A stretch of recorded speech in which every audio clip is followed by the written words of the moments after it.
ಮುಂಬೈ ಗ್ಯಾಂಗಿಗೆ ಸುಪಾರಿ ನೀಡಿ ದರೋಡೆಗೆ ಕರೆಸಲಾಗಿತ್ತ ಹಾಗಾದ್ರೆ ಈ ಬಗ್ಗೆ ಅನುಮಾನ ವ್ಯಕ್ತವಾಗ್ತಾ ಇದೆ. ಬ್ಯಾಂಕ್ ದರೋಡೆಗೆ ಪರ್ಸೆಂಟೇಜ್ ಆಧಾರದಲ್ಲಿ ನಡೆದಿತ್ತ ಡೀಲ್. ಬ್ಯಾಂಕ್ ದರೋಡೆಯಲ್ಲಿ ಮಂಗಳೂರಿನ ಪ್ರತಿಷ್ಠಿತ ವ್ಯಕ್ತಿ ಶಾಮೀಲಾಗಿರುವಂತಹ ಶಂಕೆ ವ್ಯಕ್ತವಾಗ್ತಾ ಇದೆ. ಅಂದ್ರೆ ಇಷ್ಟು ಚೆನ್ನಾಗಿ ಪ್ಲಾನ್ ಮಾಡಿ ಈ ದರೋಡೆ ಮಾಡಿದ್ದಾರೆ ಅಂತಂದ್ರೆ ಸ್ಥಳೀಯರ ಸಹಾಯ ಇಲ್ಲದೆ ಮಾಡೋದಕ್ಕೆ ಸಾಧ್ಯವಿಲ್ಲ. ಅದರಿಂದಾಗಿ ಸ್ಥಳೀಯರು ಕೂಡ ಇದರಲ್ಲಿ ಶಾಮೀಲಾಗಿರುವಂತಹ ಶಂಕೆ ವ್ಯಕ್ತವಾಗ್ತಾ ಇದೆ. ಅಂದ್ರೆ ಇವರೇ ಡೀಲ್ ಕೊಟ್ಟಿರುವಂತದ್ದು. ಈ ರೀತಿಯಾಗಿ ಎಲ್ಲ ಬ್ಲೂ ಪ್ರಿಂಟ್ ಅನ್ನ ರೆಡಿ ಮಾಡಿಕೊಟ್ಟು ಯಾವ ರೀತಿಯಾಗಿ ದರೋಡೆ ಮಾಡಬೇಕು ಎಲ್ಲ ಪ್ಲಾನಿಂಗ್ ಅನ್ನ ಮಾಡಿಕೊಟ್ಟಿರುವಂತಹ ಶಂಕೆ ವ್ಯಕ್ತವಾಗ್ತಾ ಇದೆ.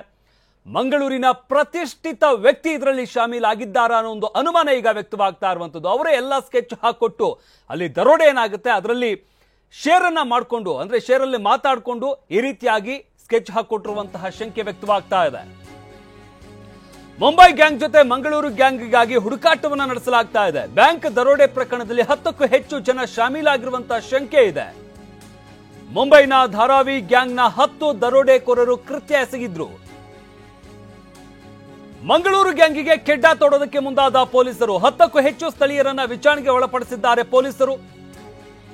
ಇವರು ಕೂಡ ಈ ಒಂದು ದರೋಡೆಯಲ್ಲಿ ಶಾಮೀಲಾಗಿರುವಂತಹ ಶಂಕೆ ವ್ಯಕ್ತವಾಗ್ತಾ ಇದೆ. ಆ ಕಾರಣದಿಂದಾಗಿ 10ಕ್ಕೂ ಹೆಚ್ಚು ಜನ ಸ್ಥಳೀಯರನ್ನ ವಿಚಾರಣೆಗೆ ಒಳಪಡಿಸಲಾಗಿದೆ. ಬ್ಯಾಂಕ್ ದರೋಡೆ ಪ್ರಕರಣದಲ್ಲಿ 10ಕ್ಕೂ ಹೆಚ್ಚು ಜನ ಸ್ಥಳೀಯರು ಶಾಮೀಲಾಗಿರುವಂತಹ ಶಂಕೆ ವ್ಯಕ್ತವಾಗ್ತಾ ಇದೆ. ಅಲ್ಲಿ ಗಮನಿಸಬೇಕಾಗಿರುವಂತದ್ದು ಒಂದು ಸ್ಥಳೀಯ ಬ್ಯಾಂಕ್. ಆ ಒಂದು ಬ್ಯಾಂಕಿಗೆ ಬೇರೆ ಕಡೆಯಿಂದ ಬಂದು ಲೂಟಿ ಮಾಡ್ತಾರೆ ಅಂತಂದ್ರೆ ಅದು ಕೂಡ ಎಲ್ಲ ಪಕ್ಕಾ ಪ್ಲಾನ್ ಮಾಡಿಕೊಂಡು ದರೋಡೆ ಮಾಡೋದು ಹೇಗೆ, ಅದಾದ ನಂತರ ಅಲ್ಲಿಂದ ಯಾವ ರೀತಿಯಾಗಿ ಎಸ್ಕೇಪ್ ಆಗಬೇಕು, ಇದೆಲ್ಲವನ್ನು ಕೂಡ ಪಕ್ಕಾ ಪ್ಲಾನ್ ಮಾಡ್ಕೊಂಡಿದ್ದಾರೆ ಅಂತಂದ್ರೆ ಸ್ಥಳೀಯರ ಸಹಾಯ ಇಲ್ಲದೆ ಮಾಡೋದಕ್ಕೆ ಸಾಧ್ಯ ಇಲ್ಲ. ಆ ಕಾರಣದಿಂದಾಗಿ ಸ್ಥಳೀಯರು ಕೂಡ ಇದರಲ್ಲಿ ಇನ್ವಾಲ್ವ್ ಆಗಿರುವಂತಹ ಶಂಕೆ ವ್ಯಕ್ತವಾಗ್ತಾ ಇದೆ.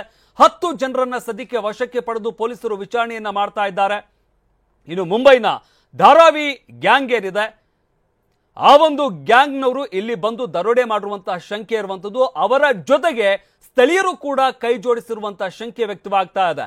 ಮಂಗಳೂರಿನ ಪ್ರತಿಷ್ಠಿತ ವ್ಯಕ್ತಿಯೊಬ್ಬರು ಇದರಲ್ಲಿ ಇನ್ವಾಲ್ವ್ ಆಗಿದ್ದಾರೆ ಅಂತ ಹೇಳಲಾಗ್ತಾ ಇರುವಂತದ್ದು. ಸದ್ಯಕ್ಕೆ 10 ಜನರನ್ನ ವಶಕ್ಕೆ ಪಡೆದು ವಿಚಾರಣೆ ನಡೆಸಲಾಗ್ತಾ ಇದೆ.